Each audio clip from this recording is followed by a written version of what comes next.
Let's go to New York via the Cowherd Global Satellite Network. Nick Wright, first things first. All right, let's start with this. Kawhi to the Raptors. Your initial thoughts, Nick? Oh, I thought you were going to ask me about Manny Machado potentially going to the Dodgers. Here's my initial thoughts are, what a home run in all aspects for the Toronto Raptors. So let's just look at it from this year's perspective. They add a guy in Kawhi Leonard who instantly becomes either the best or the second best player in the entire conference. I would have him slightly behind Giannis, but I know some people would have him number one. They were a 59-win team last year with DeMar DeRozan. They just got better. So for the here and now, they could make the NBA Finals for the first time in franchise history. But also, they knew this team as presently constituted had maxed out. They also know Kyle Lowry is making $30+ million as a 6-foot point guard at age 32. They know Lowry, Ibaka, Valanciunas all have 2 years left on their deal. So you go for it all this year. If it doesn't work out, then you can fully load the rebuild. They didn't give away a lottery pick. The first round pick is protected 1 through 20 and then instantly turns into 2 second-rounders. And their 3 best young players, Anunoby, Van Vliet, Siakam, kept all of them and only gave up Jakob Poeltl. This is a home run for Toronto for the right now and for the long term. But we've got Woj, who's accurate, saying he doesn't want to play in Toronto. Chris Haynes, legitimate, doesn't want to play in Toronto. We got another reporter. So it seems to me they can roll the dice on the Paul George stayed in Oklahoma City thing, but I see Kawhi as a chess piece to rebuild and get more young players and draft picks for the Lakers or Clippers. You?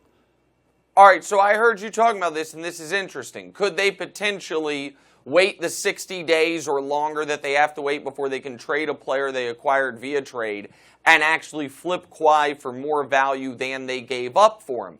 If you look at DeRozan as, because of the contract, something of a neutral trade value, right, can they get more than Poeltl and a heavily protected first? Yeah. Absolutely. Yeah. Why would... Now, I don't know that they're going to want to do that. I think they might want to sell to the fans in Toronto, we're going for it this year. But if they do want to do it, and it's not just those people reporting it. I mean, my guy Chris, Carter, that's been all over this from the beginning, said this morning that not only does Kawhi have no interest playing in Toronto, his people were finding out about the trade the way we found out about the trade, following Woj and Shams on Twitter. So there wasn't a lot of communication there. But so do I think there would be a possibility that the Lakers would step up and try to make a trade work? Yes. Why would they do that rather than just wait for Kawhi in free agency?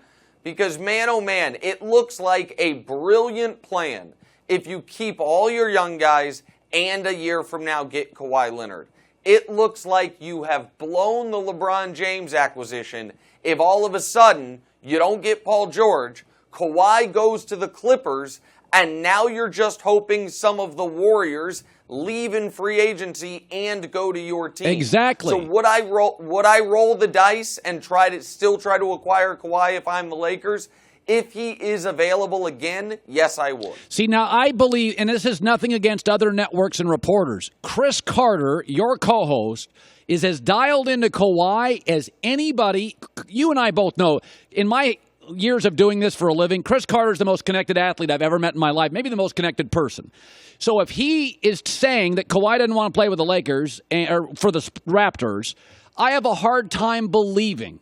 I really have a hard time believing that I'm going to give up DeMar DeRozan and just roll the dice on Kawhi. Remember, if the Lakers, this is why Magic has to be aggressive. The Lakers have forward LeBron. They could get forward Kawhi. You now have a surplus of forwards. I'm not even sure where Brandon Ingram fits. Josh Hart had a great summer league. They've got a first-round pick. Nick, I can't, and remember, you know how it works in the NBA, Nick. The longer you have a disgruntled star, the less you get, the longer you keep him. I can't believe Toronto would just say, we're going to make it work. If I give you odds, you believe that? No, here's what I believe. I believe Toronto has no interest in paying the luxury tax. I believe Toronto is not actually...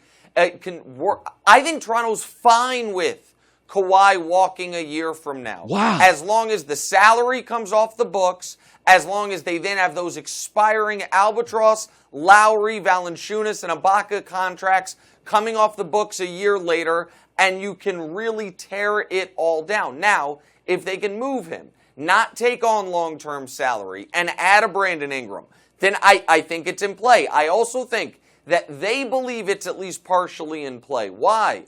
Why else are you protecting that pick 1 through 20? Unless you think there's a chance you all of a sudden could be really bad.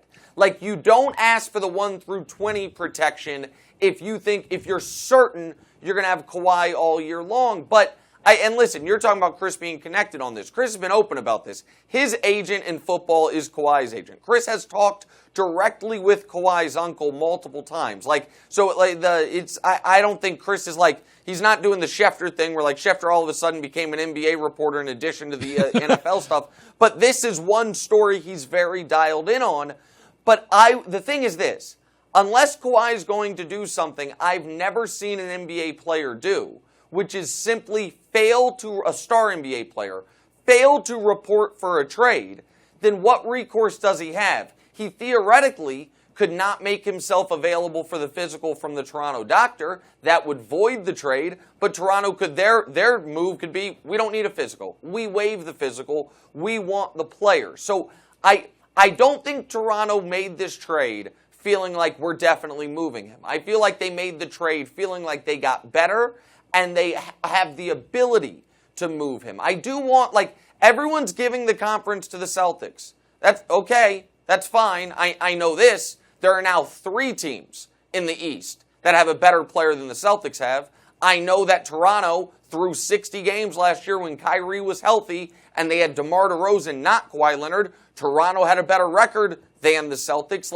I know Philly with Embiid and Simmons and Fultz are all going to be better, and now obviously Boston will be much better with their young guys and their guys coming back from health. But you can make a credible case for 3 different teams to win the East next year.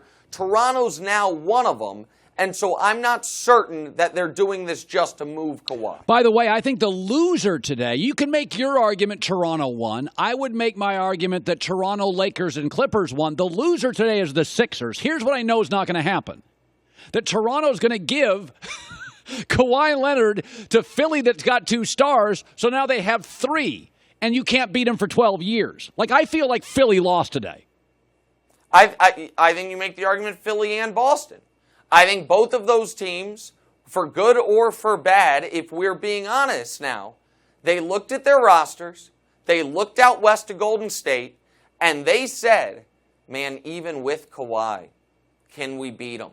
Now, I think they could have. As great as Golden State is, if Boston could have kept everyone but Jaylen Brown and picks, and by the way, that seems like it would have been a better deal than the one San Antonio got. If Philly could have moved Fultz and picks, could that have competed with Golden State when you add one of the only players in the league that gives Kevin Durant real trouble? I think it could have. Also, I'm going to go one step further. I think it would have been exponentially more likely. I know Kawhi wants to be in LA. I get all that. But I think it would have been much more likely for Boston or Philly to be able to keep Kawhi than Toronto. Yes. This was, of all the places Kawhi could be traded to, Toronto's the best place from a Lakers perspective. Yes. He's not staying there after a year. No. And they potentially could move him during the year. Yep. I do love the move, though. Cold-blooded Greg Popovich. Oh, you want to go home? Okay, I'm deporting you. That is, I'm sending you to the only place outside of the United States. Now, they did get an all-star in return. This is why I always support players. I told my staff this morning, I cannot believe I would be in a business and I said, either I was DeMar DeRozan and I said, I love this company, and they traded me to a system where the player doesn't mean as much, or I said, I don't want to be here. I'm not happy with the coach. And they traded me to Nesson, where I have to talk baseball for 12 months. Yeah. It's this is why I support players. 16 of the 26 NBA All-Stars 2 years ago in the game are now on different teams. I'm always going to support the player because, to your point, Greg Popovich just went bitter I mean, this felt like a grudge, did it not? And, well, I mean, I don't hate the return for San Antonio from the perspective of if Pop's only got 2 years left at coaching, you got the best player for right now that you could have gotten. Maybe not for long term, but for right now to be able to contend a team that went to the playoffs last year without Kawhi playing at all. The Spurs should actually be a little bit better. So I don't hate the move for San Antonio. But to your point about supporting the players, oh, absolutely. Of course, listen, the 4 best players in Raptors history, Vince Carter played his way into a trade. He hated it so much. Tracy McGrady left. Chris Bosh left. DeMar DeRozan signs a 5-year extension, says, I am Toronto. I have unfinished business. Reportedly a week ago, they meet him face-to-face. We're not trading you. And now they knife him in the back and they trade him. Like, it is a cold business. I always support players moving. Unless, of course, you're moving to a 73-win team that just beat you in the playoffs, in which case I don't love that.